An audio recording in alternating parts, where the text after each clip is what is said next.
তোমরা আমাদের বইয়ের সাকসেস এন্ড কম্পালসারি ইংলিশ বইয়ের 11 নম্বর পেজের 3 নম্বর রুলসে আসো। 3 নম্বর ভেরি ইম্পর্টেন্ট, ভেরি ইম্পর্টেন্ট। সারা জীবন এই রুলসটা কাজে লাগবে, শুধু আমাদের পরীক্ষার জন্য না, সারা জীবন কাজে লাগবে, চাকরির জন্য মাস্ট মাস্ট দরকার। আর আমি যেভাবে ব্যাখ্যা করে তোমাদেরকে বিস্তারিত শিখাচ্ছি, তোমাদের ইন ফিউচারে সেগুলো মনে থাকবে এবং বুঝতে পারবা। দি এর ব্যবহার, THE, দি এর ব্যবহার খাতায় একটু লিখো। দি এর ব্যবহার, THE, দি এর ব্যবহার। দি এর 3টা ব্যবহার, আমার সাথে একটু হাত দিয়ে দেখাবা। কয়টা ব্যবহার? 3টা ব্যবহার। কয়টা ব্যবহার? 3টা। 3টা ব্যবহার। কি কি ব্যবহার আমি একটু মুখে বলি আগে, তারপরে আমরা লিখব। 1 নাম্বার হচ্ছে কোন সেন্টেন্সে 2টা দি থাকবে। কিভাবে থাকবে পরে দেখাচ্ছি। প্রথম কথা হচ্ছে একটা সেন্টেন্সে 2টা দি থাকবে। কয়টা দি একটু দেখাও, হাত দেখাও। কয়টা দি? 2টা দি। 2টা দি থাকবে, নাম্বার 1। 2 নাম্বার হচ্ছে এগুলো কি লিখবা না, যখন লিখতে বলি তখন লিখবা। নাম্বার 2 হচ্ছে একটা সেন্টেন্সে একটা দি থাকবে। কয়টা দি থাকবে? একটা দি থাকবে। নাম্বার 3 হচ্ছে অ্যাডজেক্টিভের পূর্বে দি থাকবে। অ্যাডজেক্টিভের পূর্বে দি থাকবে। আবার প্রথম করে বলছি, প্রথমত বলছি একটা সেন্টেন্সে 2টা দি থাকবে। কয়টা দি? 2টা দি। আমরা এখন গ্রামার শিখছি, ইংরেজি শিখছি না।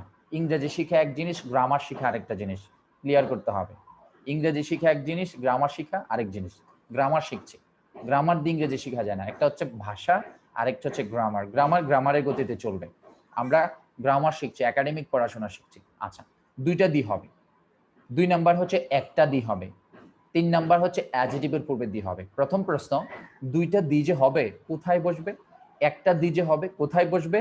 আর অ্যাডজেক্টিভের কথা যে বললেন ভাই অ্যাডজেক্টিভের পূর্বে দি বসবে, অ্যাডজেক্টিভ তো অনেক অনেক অনেক, কোন অ্যাডজেক্টিভ গুলোর পূর্বে বসবে? 3টা কোশ্চেন।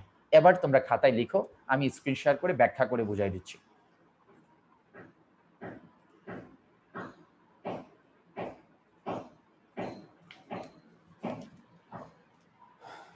মনে করো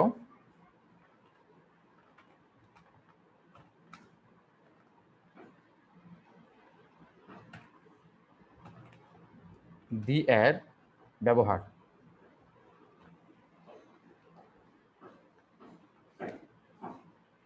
দি এর ব্যবহার, ঠিক আছে? Number 1, number 1, number 2, number 3। আচ্ছা,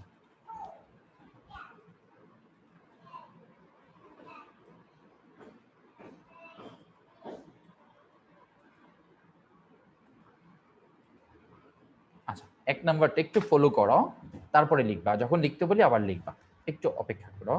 যেমন দেখো, the plus and plus the equal, এটা একটা ব্যবহার। তাহলে 2টা দি হলো, মাঝখানে কি আসছে? মাঝখানে আসছে অ্যান্ড। মাঝখানে কি আসছে? অ্যান্ড আসছে। 2টা দিয়ের মাঝখানে কি আসছে? অ্যান্ড আসছে। আচ্ছা, এখন দেখো অ্যান্ডটা কিভাবে থাকে আমরা সেটা বুঝাবো। আমরা জানি যে দি একটা আর্টিকেল, দি একটা আর্টিকেল। এখন আর্টিকেল কোথায় বসে? আর্টিকেল বসে NOUN, নাউনের পূর্বে বসে। তাহলে আর্টিকেল কোথায় বসে? নাউনের পূর্বে বসে। তাহলে দিটা কোথায় বসবে? নাউনের পূর্বে বসবে, নাউন। তাহলে এই যে আমরা এখানে প্রথম সেন্টেন্সে দা প্লাস অ্যান্ড প্লাস দা আমরা ব্যবহার করলাম, তাহলে নিশ্চয়ই এখানে এই দি এর পরে কি আছে? এখানে একটা নাউন আছে। এখানে দি এর পরে কি আছে? নাউন আছে। ধরে নিতে হবে, ধরে নিতে হবে, বুঝতে পারছো? ধরে নিতে হবে এখানে কি আছে? নাউন আছে। সেটা আমরা স্ট্রাকচারে নিয়ে আসতে চাই নাই, তারপরেও এখন বোঝানোর জন্য বলে দিচ্ছি, তোমাদের জন্য বুঝতে সুবিধা হয়। নাউন আছে। তাহলে দেখো, আমি যদি এটাকে প্র্যাকটিক্যালি একটু বোঝানোর চেষ্টা করি, আমার সাথে একটু তানিয়া আপু একটু রেসপন্স করেন। তানিয়া আপু। জি ভাইয়া। জি ভাইয়া। 1 প্লাস 1 কত হয় বলেন তো? 2 মাশাআল্লাহ, গুড। আচ্ছা, আমি 1 সমান সমান কি আমরা সিঙ্গুলার বলতে পারি না? একটি মানে সিঙ্গুলার। তাহলে 2 সমান 2 ইকুয়াল টু 2 ইকুয়াল আমরা কি বলতে পারি? প্লুরাল বলতে পারি না, plural একের অধিক। তাহলে আপু বলো তো 1 প্লাস 1 সমান সমান যদি 2 হয়, তাহলে এই 2 সমান সমান কি আমরা প্লুরাল বলতে পারি না? জি ভাইয়া ফাইন। আচ্ছা, আমি কেন বলছি সেটা একটু পরে তোমরা বুঝতে পারবে। প্লুরাল যদি হয় তাহলে খেয়াল করো, যদি ব্র্যাকেটে টু বি ভার্ব থাকে, টু বি ভার্ব কি থাকে আপু? To be verb to be verb থাকে। টু বি ভার্ব কোনগুলো আপু বলেন তো? Am is are, am is was are আর। was or been তাহলে বলেন তো যে প্লুরাল সাবজেক্টের সাথে কি এম ইজ আর হবে নাকি না শুধু ভাইয়া আর হবে আর হবে অথবা ওয়ার হবে, রাইট? জি তাহলে যদি কোনো সেন্টেন্সে সাবজেক্ট প্লুরাল হয়, তাহলে টু বি এর ক্ষেত্রে অক্সিলারি ভার্ব কি হবে? প্রেজেন্ট টেন্সের ক্ষেত্রে আর হবে, পাস্ট টেন্সের ক্ষেত্রে ওয়ার হবে। where হবে আচ্ছা, এতটুকু বুঝতে পেরেছেন? জি ভাই আচ্ছা, এটা কেন আমি ব্যাখ্যা করলাম দেখো।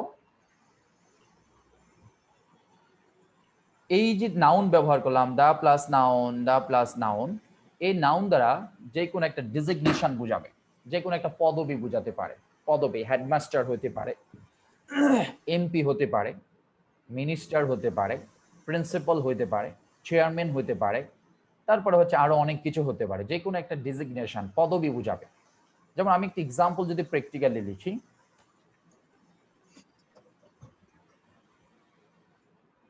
এক্সাম্পল, আমার ক্লাস একটু লেট হবে বাট আমি বোঝানোর চেষ্টা করছি যাতে সারা জীবন মনে থাকে। আমি যদি এক্সাম্পল লিখি যে the headmaster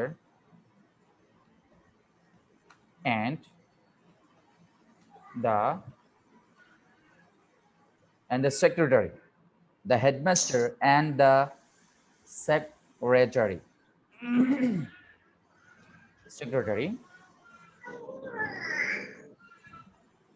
the headmaster and the secretary, আমাদের বইয়ে দেওয়া আছে এক্সাম্পল গুলো।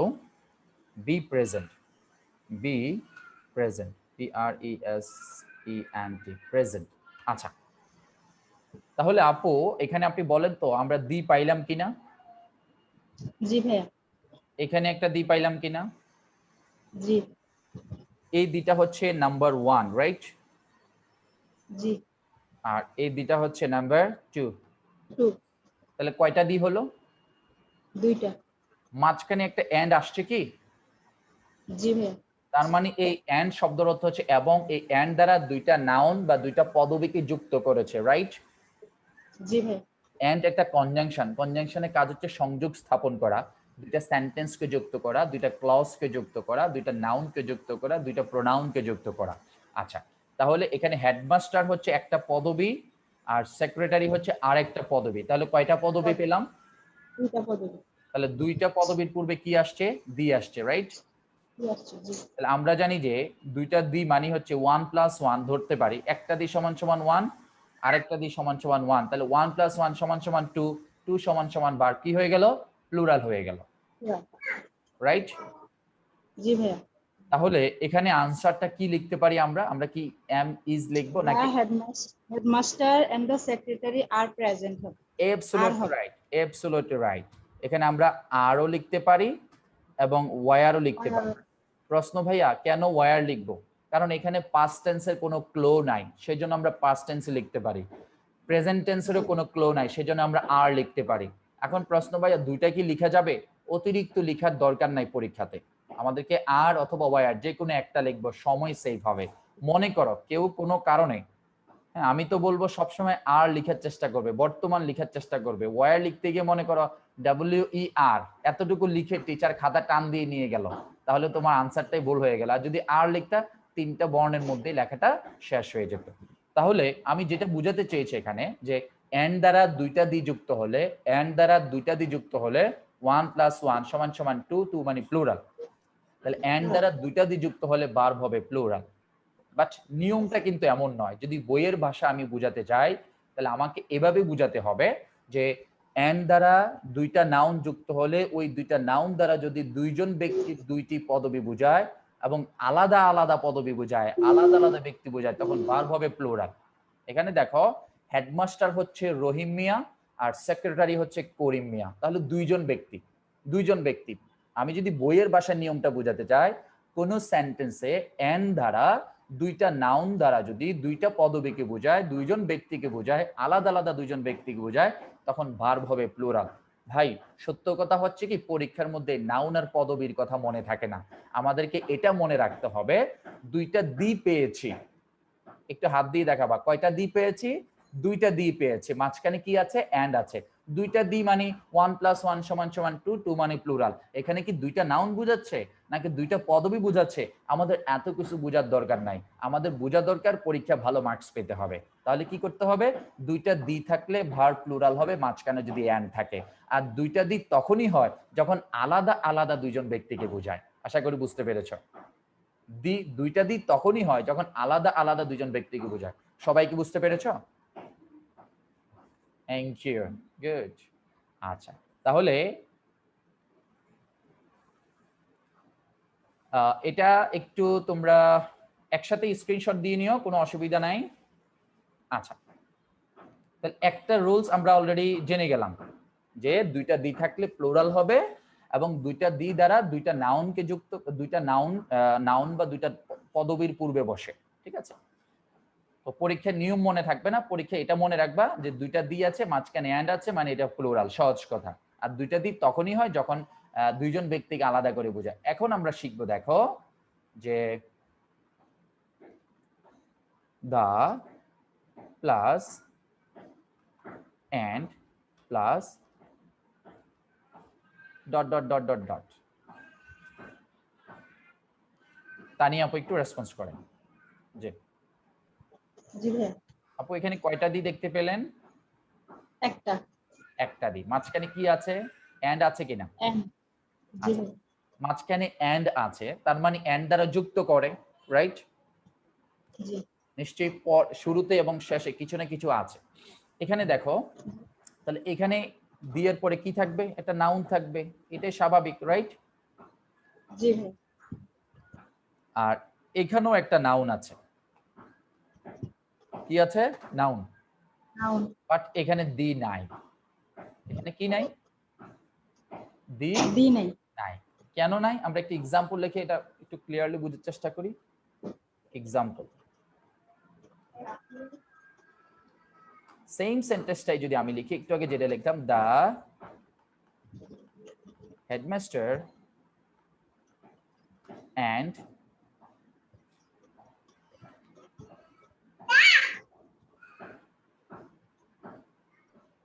the headmaster and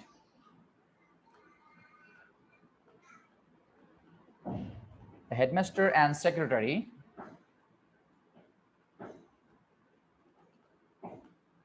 be present. Be present.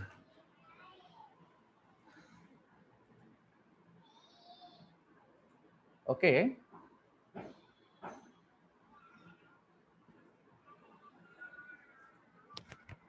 Mitu একটু রেসপন্স করবে। জি ভাইয়া। আচ্ছা ভাইয়া বলো তো এখানে কয়টা দি আছে? একটা দি আছে। হেডমাস্টারের পূর্বে দি আছে, বাট সেক্রেটারি পূর্বে দি নাই, রাইট? জি নাই। জি ভাইয়া। তার মানে এখানে একটা দি আছে এন্ড দ্বারা যুক্ত, একটা দি। তার মানে বুঝতে হবে যিনি হেডমাস্টার তিনি সেক্রেটারি। যখন কোন সেন্টেন্সের মধ্যে এন্ড দ্বারা দুইটা নাউন যুক্ত হয় অথবা দুইটা পদবি যুক্ত হয় এবং দুইটা দ্বারা একই ব্যক্তিকে যখন বুঝাবে তখন একটা দি আসবে। কয়টা দি আসবে? একটা দি। এই জন্য আমরা বুঝে গেছি যে করিম মিয়াই হচ্ছে হেডমাস্টার এবং করিম মিয়াই হচ্ছে সেক্রেটারি, সেজন্য একটা দি আসছে। যদি একটা দি হয় তাহলে বলো তো এটা কি সিঙ্গুলার হবে নাকি প্লুরাল হবে? সিঙ্গুলার হবে। তাহলে এখানে আনসারটা কি হতে পারে? যদি টু বি আছে, ইজ হবে the secretary and the headmaster and secretary is present অথবা was। দুইটাই বসানো যাবে, রাইট? জি। কারণ হচ্ছে এখানে প্রেজেন্ট টেন্সেরও কোনো ক্লো নাই যে আমরা ইজ লিখবো, পাস্ট টেন্সেরও কোনো ক্লো নাই আমরা ওয়াজ লিখবো, সেই জন্য দুইটাই সঠিক, ইজও লিখতে পারো ওয়াজও লিখতে পারো। আশা করি সবাই বুঝতে পেরেছো, সবাই? জি ভাইয়া। গুড, ইনশাআল্লাহ। তাহলে আমরা অলরেডি দুইটা দি ব্যবহার শিখে গেছি, যে একটা হচ্ছে দুইটা দি দ্বারা যদি যুক্ত হয় তখন দুইটা নাউন থাকবে আলাদা আলাদা, আলাদা আলাদা দুইটা নাউন যখন দুইটা পদবি বোঝাবে তখন দুইটা দি থাকবে, দুইটা দি থাকলে প্লুরাল, একটা দি থাকলে সিঙ্গুলার। পরীক্ষায় আমরা এই শর্ট কথাটা মনে রাখবো। নাম্বার 3 তে আসি আমরা আবার।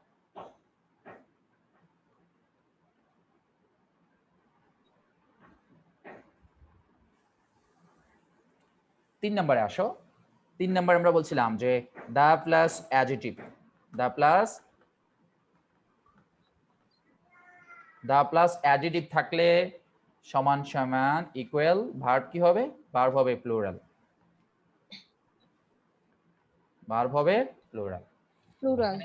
এখানে দেখো এখানেও ভার্ব হবে প্লুরাল,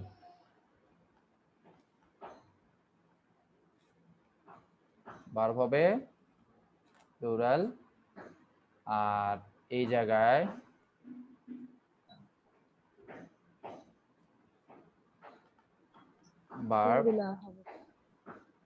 ভার্ব হবে সিঙ্গুলার। বাট এখানে ভার্ব দা প্লাস অ্যাডজেটিভ থাকলে তার অ্যাডজেটিভের পূর্বে দা থাকলে ভার্বটা কি হয়ে যাবে? প্লুরাল হয়ে যাবে। এখন এখানে একটা প্রশ্ন সৃষ্টি হয় যে ভাই আপনি তো বললেন যে অ্যাডজেটিভের কথা, এখন অ্যাডজেটিভ বলতে আসলে আপনি কতগুলো অ্যাডজেটিভের কথা বলছেন? How many adjective we have to know? How many অ্যাডজেটিভস? How many adjectives we have to know? How many adjectives? এখন প্রশ্ন হচ্ছে কতগুলো অ্যাডজেটিভ আমাদেরকে শিখতে হবে?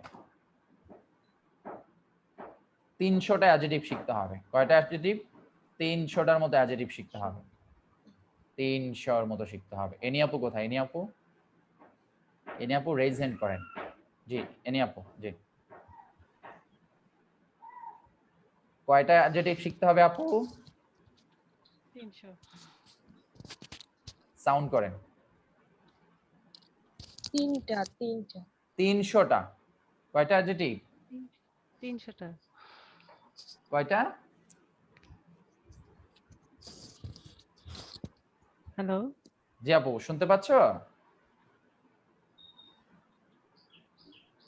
শোনা যাচ্ছে না। সৌরভী বলো, সৌরভী কয়টা অ্যাডজেটিভ শিখতে হবে আমাদেরকে? 300। 300 অ্যাডজেটিভ কি শেখা সম্ভব? মনে থাকবে একটা রুলসের জন্য? আপনি তো সিস্টেম করে পড়াইলে মনে থাকবেই। আচ্ছা 300টা বেশি হয় না? যদি 30টা হয় পারা যাবে কিনা? জি ভাইয়া, 300 তো অনেক। অনেক। 30টা হলে তো পারা যাবে ইনশাআল্লাহ, না? জি ভাইয়া। আচ্ছা দৈনিক যদি 3টা করে শিখো, 30টা শিখতে কয়দিন লাগবে? 10 দিন ভাইয়া। তুমি তো অঙ্কে তো অনেক ভালো মাশাআল্লাহ। তাহলে একদিনে কয়টা হয়? 3টা। আর যদি আমরা 30টা না শিখে শুধুমাত্র 3টা শিখলেই চলে, তাহলে কেমন হয়? তাহলে তো ভাই আর কথাই নাই। তাহলে অবশ্যই আমাদেরকে আজকেই 3টা শিখতে হবে, রাইট?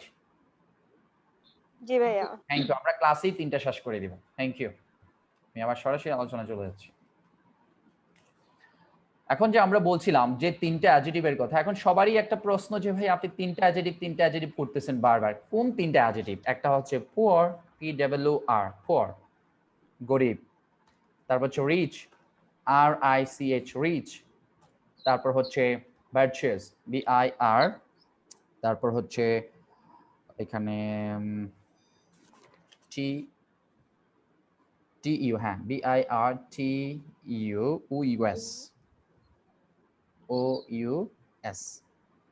ভার্চুয়াস। এই 3টে অ্যাডজেক্টিভ। ভার্চুয়াস শব্দের অর্থ হচ্ছে ধার্মিক। ভার্চুয়াস শব্দের অর্থ কি? ধার্মিক। তাহলে এই দি শব্দটা যদি THE, এই আর্টিকেল দি যদি অ্যাডজেক্টিভের পূর্বে থাকে তখন এটা একটা জাতি বুঝাবে, জাতি। আর জাতি বুঝালে সবসময় ভার্ব প্লুরাল হয়। জাতি বুঝালে কি হবে? প্লুরাল হবে। PLURAL, plural. তারপর হচ্ছে যদি থাকে দা রিচ, তাহলে শুধু ধনীদেরকে বোঝাচ্ছে না, এখানে ধনী জাতিদেরকে বোঝাচ্ছে। তাহলে এখানে ভার্ব কি হবে? প্লুরাল হবে। প্লুরাল হবে। প্লুরাল হবে। আচ্ছা, গুড। এবার দেখো ভার্চুয়াস যদি বোঝায় তাহলে দ্য ভার্চুয়াস মানে হচ্ছে ধার্মিকরা।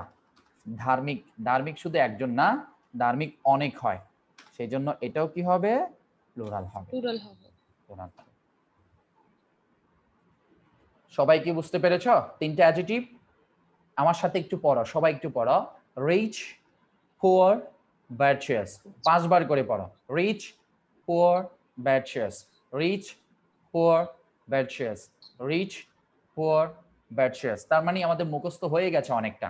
ধনী, গরিব এবং ধার্মিকরা। তাহলে এই শব্দগুলোর উপরে যখন দি শব্দটা ব্যবহার করব তখন এটা একটা ধার্মিক জাতি, গরিব জাতি, তারপর হচ্ছে ধনী জাতিদেরকে বোঝাবে। এখন প্রশ্ন আসে না ভাইয়া, সৌরভী মনে করো যে এই তিনটার বাইরে যদি না আসে, একটা প্রশ্ন আসে না? জি ভাইয়া। এই তিনটার তাহলে বাইরে আমরা কি করব? তখন আমরা কি করব? প্রশ্ন আসে কিনা? জি ভাইয়া। প্রশ্নটা কিন্তু আমিই করছি, রাইট? এই তিনটার বাহিরে যদি না আসে, এই নিয়ম থেকে মুইন ভাইয়ের দোষ। কার দোষ? মইন ভাই। তাহলে মুইন ভাই কতটা নিশ্চিত হলে এই কথাটা বলতে পেরেছে যে এই তিনটা শব্দ দিয়েই এই নিয়মটা পরীক্ষায় আসবে ইনশাল্লাহ? সবাই বলে ইনশাল্লাহ। ইনশাআল্লাহ। ইনশাআল্লাহ। আমাদেরকে তিনটা খুব ভালোভাবে মুখস্থ করে ফেলতে হবে, রাইট? আচ্ছা, আমরা একটু জি ভাই। বইয়ে যাব। আমরা একটু বইয়ের 12 নাম্বার পেজের 9 নাম্বার রুলসটা দাগ দিব। 12 নাম্বার পেজের 9 নাম্বার রুলসটা একটু দাগ দিব আমরা। 12 নাম্বার পেজের 9 নাম্বার রুলসটা একটু দেখো সবাই। দা প্লাস অ্যাডজেক্টিভ হলে, দা প্লাস অ্যাডজেক্টিভ হলে তা প্লুরাল হয় এবং তারপরের ভার্বটিও প্লুরাল হবে। Number 1 example, the virtuous B always happy. এখানে অলওয়েজ শব্দটা দেওয়া আছে, সো এখানে আমাদেরকে ওয়্যার লেখা যাবে না, এখানে আর লিখতে হবে, কারণ অলরেডি প্রেজেন্ট টেন্সের ক্লু আমরা পেয়ে গেছি। এখানে ওয়্যার লেখা যাবে না, আর লিখতে হবে। সবাই লিখো আর। The poor be born to suffer. The poor be born to suffer. গরিবরা কষ্ট করার জন্যই জন্মগ্রহণ করে। আর প্রথমটা ছিল the virtuous are always happy. ধার্মিকরা সব সময় সুখী, কারণ ওনাদের স্যাটিসফ্যাকশন থাকে, ওনাদের চাহিদা কম থাকে। তাহলে the poor are born to suffer. 3 number হচ্ছে the rich are not always happy. এখানে ওয়ার ব্যবহার করা যাবে না, অলরেডি এখানে অলওয়েজ দেওয়া আছে। The rich are not always happy. Shahadat এই জায়গায় মিস্টেক করে বা কনফিউজ হয়ে যায়। এখন ক্লিয়ার যে অলওয়েজ আছে, সো আর লিখতে হবে, এটাকে প্রেজেন্ট টেন্সে ধরতে হবে। The rich are not always happy. সবাই কি বুঝতে পেরেছো এক্সাম্পল গুলো 3 নাম্বারটার? ফাইন, মাশাআল্লাহ। আমরা আবার একটু 11 নাম্বার পেজের 2 নাম্বার রুলস, 3 নাম্বার রুলসে চলে আসি। সেখানে আমরা 1 এবং 2 এর ব্যাখ্যা করছি। আমি যখন যেই রুলসটা পড়াচ্ছি তোমরা দাগ দিয়ে ফেলবে, বইয়ে দাগ দিয়ে ফেলবে, মানে এটা পড়া হয়ে গেছে। তাহলে দেখো প্রথম এক্সাম্পলটা, the headmaster and the secretary of our school be present. Mitu কি হবে আনসার বলো? ভাই আর প্রেজেন্ট। আর প্রেজেন্ট। এখানে কি ওয়ার লেখা যাবে না? ভাই লেখা যাবে, তবে আমরা পরীক্ষার মধ্যে বেশিরভাগ টাইম যাতে ওয়েস্ট না হয় এটাই প্রেজেন্ট টেন্সে লক্ষ্য করব। রাইট। এখানে হেডমাস্টার হচ্ছে একটা নাউন, সেক্রেটারি আরেকটা নাউন, দুইটা নাউন আসছে এবং দুইটা পদবি বোঝাচ্ছে। দুইটা পদবি দ্বারা দুইজন ব্যক্তিকে আলাদা আলাদা করে বোঝাচ্ছে, সেজন্য দুইটা দিয়ে আসছে। আমরা জানি দুইটা দিয়ে আসলেই দুইজন নাউনকে বোঝাবে, দুইটা পদবি বোঝাবে, তো দুইটা দিয়ে আসলেই মানে প্লুরাল হবে, রাইট। 2 নাম্বার এক্সাম্পলটা দেখো, দ্য ম্যাজিস্ট্রেট এন্ড জজ বি প্রেজেন্ট। এখানে কি হবে? ইজ প্রেজেন্ট অথবা ওয়াজ প্রেজেন্ট। অ্যাবসলিউটলি রাইট, কারণ যিনি ম্যাজিস্ট্রেট তিনি জজ, যিনি ম্যাজিস্ট্রেট তিনি জজ, একজন ব্যক্তি, এখানে পদবি দুইটা। যিনি এমপি তিনি মন্ত্রী হতে পারেন, যেমন আমাদের অনেকেই আছেন যিনি এমপি আবার তিনি মন্ত্রী, তাহলে পদবি কয়টা? দুইটা। তাহলে ম্যাজিস্ট্রেট একটা দিয়ে আসছে। আমরা এত কিছু জানি না, পদবি জানি না, নাউন চিনি না, একটা দিয়ে পাইছি মানে সিঙ্গুলার হবে। এটা গ্রামার, এটা ভাষা শিখছেন, আমরা গ্রামার শিখছি, গ্রামারটা গ্রামারের মতো করে শিখতে হবে। Number 3, the MP and minister. এখানে কয়টা দি আছে? একটা দি। একটা দি। তাহলে কি হবে, সিঙ্গুলার না প্লুরাল হবে? ভাই সিঙ্গুলার হবে। Absolutely right. তাহলে আনসারটা কি হবে, হ্যাভ নাকি হ্যাজ? হ্যাজ। হ্যাজ হবে। The MP and minister has joint the session. Right, absolutely right. এখানে অনেকে মনে থাকে না হ্যাভ লিখবো না হ্যাজ লিখবো, কনফিউজ থাকে। দেখো ভাই, সিঙ্গুলারের ক্ষেত্রে হ্যাজ হয়, প্লুরালের ক্ষেত্রে হ্যাভ হয়। ভাই আমার না এই বিষয়টা মনে থাকে না। ভাই এটা কি কোনো ক্লো আছে? আছে। হ্যাজ লিখতে 3টা বর্ণ, H A S, has. Has লিখতে 3টা বর্ণ, হ্যাভ লিখতে চারটা বর্ণ, H A V E, have. তাহলে চারটা বর্ণ বেশি, তিনটা বর্ণ কম। কম হলে সিঙ্গুলার, বেশি হলে প্লুরাল। কম হলে সিঙ্গুলার, বেশি হলে প্লুরাল। সেই জন্য সিঙ্গুলারের ক্ষেত্রে হ্যাজ হবে আর প্লুরালের ক্ষেত্রে হ্যাভ হবে। আশা করি সবাই বুঝতে পেরেছো। Thank you, good. আমরা একটু স্ক্রিনশট দিব, আমরা এই পড়াটা একটু স্ক্রিনশট দিয়ে রাখবো, স্ক্রিনশট দিব সবাই, এবং স্ক্রিনশট দিয়ে খাতায় লিখে ফেলবো, খাতায় উঠাই ফেলবো আমরা এটা।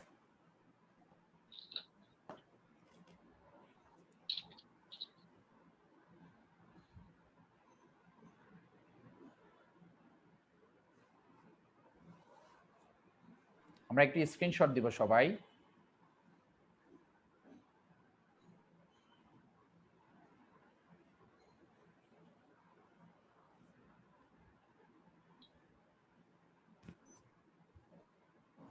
আমি দেখি যে শেষের দিকে অনেকে ক্লাস থেকে মিসিং করে, এখন 70 জন, অলরেডি 10-12 জন কমে গেছে। খেয়াল রাখবে, ক্লাসটা একটু যে শেষ করার চেষ্টা করবে তোমরা ইনশাল্লাহ, সময় একটু বেশি লাগলেও। সবাইকে দিয়েছে screenshot? Okay, thank you so much, thank you so much, many many thanks. অনেকক্ষণ ধরে তোমরা ক্লাসে সংযুক্ত থাকার জন্য। অনেক গুরুত্বপূর্ণ অনেকগুলো বিষয় আমরা আজকে আলোচনা করতে পেরেছি। শুরু থেকে শেষ পর্যন্ত যারা ছিলে তোমরা, অনেকগুলো বিষয় তোমাদের ক্লিয়ার হয়েছে ইনশাল্লাহ। তো আই থিঙ্ক এই রুলসগুলো যদি পরীক্ষা আসে তোমরা অনেক ভালো কিছু করবে। ধন্যবাদ, আসসালামু আলাইকুম।